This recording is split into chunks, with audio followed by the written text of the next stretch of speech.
Sejam bem-vindos ao Nerdologia. Eu sou o Átila, biólogo, pesquisador e se ETs vêm aqui só pra fazer pirâmide e fazer experimentos sexuais, eu é que não quero conhecer. Hoje vamos entender como pode ter sido feita a Grande Pirâmide de Quéops. Mais de 21 mil metros cúbicos de pedra sólida, em blocos individuais de até 6 toneladas, entre os quais não é possível passar nem mesmo uma lâmina afiadíssima. Depois de quase 2 milênios, o monumento ainda preserva suas formas, tudo encaixado à perfeição, sem cimento, contando só com a gravidade. Claro que estamos falando da Pont du Gard, parte de um aqueduto que é um dos maiores exemplos da engenharia e da arquitetura romana. A ponte inteira tem um desnível de apenas 2,5 cm em mais de 270 metros de comprimento. Só para lembrar vocês do que nós somos capazes de construir. Mas voltemos às pirâmides. Um dos primeiros sarcófagos a adotar esse formato foi a pirâmide de Djoser, imaginada pelo arquiteto Imhotep, que concebeu acumular as pedras em 6 camadas ou mastabas cada vez menores. Não à toa, vários povos ao redor do mundo também descobriram que construções em formato de pirâmide são mais estáveis. E os egípcios tiveram muita prática, são conhecidas mais de 100 pirâmides, como a pirâmide curvada. Curvada porque começou a ser construída com um ângulo mais inclinado e no meio do caminho, por causa da instabilidade, adotaram um ângulo de 47 graus que virou padrão. Quem disse que elas sempre foram perfeitas? Algumas adiante resolveram usar pedras de calcário mais lisas para o acabamento externo, como na pirâmide vermelha, que apesar de ter sido pilhada, ainda preserva parte da cobertura. Toda essa prática levou a Grande Pirâmide de Quéops, ou Khufu, construída há quase 4.500 anos, bem antes dos mamutes da ilha de Wrangell, na Sibéria, serem extintos. Com 146 metros de altura, ela foi a construção humana mais alta por quase 4.000 anos. Conforme o poder dos faraós diminuiu, o tamanho das pirâmides encolheu. Desde muito antes de Napoleão, que encontrou uma esfinge bem mais baixinha, nos perguntamos como ela foi construída.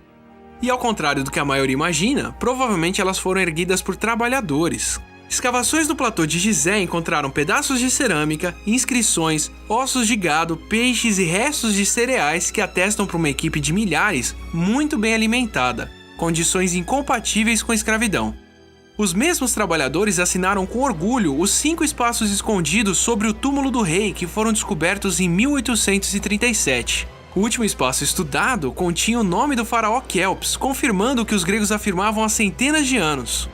Mas ainda resta uma pergunta: como um país que sempre pagou fortunas por madeira vinda do Líbano poderia construir algo assim? Mais de 2 milhões de blocos de calcário, entre 2 e 9 toneladas, e alguns de granito com mais de 60, somando cerca de 6 milhões e meio de toneladas. Os blocos são facilmente explicados. Sabemos que eles eram cortados em pedreiras próximas e vinham pelo Nilo, que até o começo do século passado tinha uma cheia bem próxima, e seriam trazidos em trenós de madeira sobre a areia molhada, como os hieroglifos mostram. Várias teorias sobre como eles foram empilhadas já foram propostas. Heródoto achava que guindastes de madeira seriam suficientes. Outra teoria muito popular é a de uma mega rampa de acesso por onde o material seria puxado até o topo. O único problema é que para ter uma inclinação razoável, uma rampa de mais de 100 metros de altura teria que ter mais de 1,5 km de comprimento e consumiria muito mais recurso do que a própria pirâmide. Outra ideia usando rampas é uma espiral por fora que circulasse a pirâmide, mas teria a desvantagem de não ancorar bem e impedir os construtores de checar se ela está ficando reta. Essas eram as opções até o ano de 2006, quando o arquiteto Jean-Pierre Houdin propôs algo bem radical com a ajuda do egiptólogo Bob Brier. Houdin propôs um esquema usando bem menos gente, com uma rampa externa para a primeira metade da pirâmide, onde ao invés de centenas de pessoas puxando blocos gigantescos de granito, eles seriam transportados em trenós puxados por contrapesos. Sistema que explica uma série de marcas na entrada da Câmara do Rei. Para a metade de cima da pirâmide, a rampa de acesso seria desmontada e reaproveitada, e as pedras menores subiriam puxadas em túneis pelas bordas de dentro da pirâmide. Só faltava o Dan explicar onde ficava essa espiral interna. Até ele encontrar um estudo de densidade da pirâmide que identificou uma região bem menos densa, provavelmente oca, que bate exatamente com a teoria de rampas internas. A descrição da ideia e das evidências foi escrita por ele e por Bob Brier em 2008 no livro The Secret of the Great Pyramid.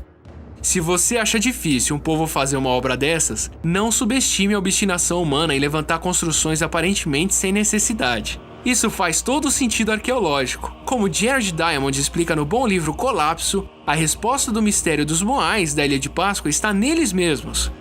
Os clãs da ilha competiam erguendo estátuas e plataformas e para isso derrubaram todas as árvores. Como pôde ser visto pela análise do pólen de plantas antigas depositado, a chamada palinologia, ao custo de perderem os barcos, extinguindo os peixes e ostras que podiam ser pescados a nado ao redor da ilha, passando a depender de galinhas, aves selvagens e uns dos outros para se alimentar, chegando ao extremo do canibalismo.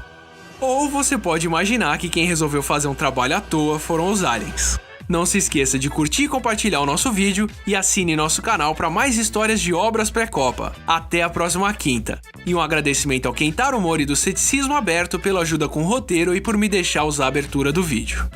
Esse Nerdologia foi um oferecimento da Nerd Store, onde você encontra a camiseta Viva la Transformación! Leve a sua antes que os imperialistas Decepticons tomem Cybertron. Por favor, críticas, sugestões, comentários e temas aqui embaixo e nos nossos perfis no Twitter e no Facebook.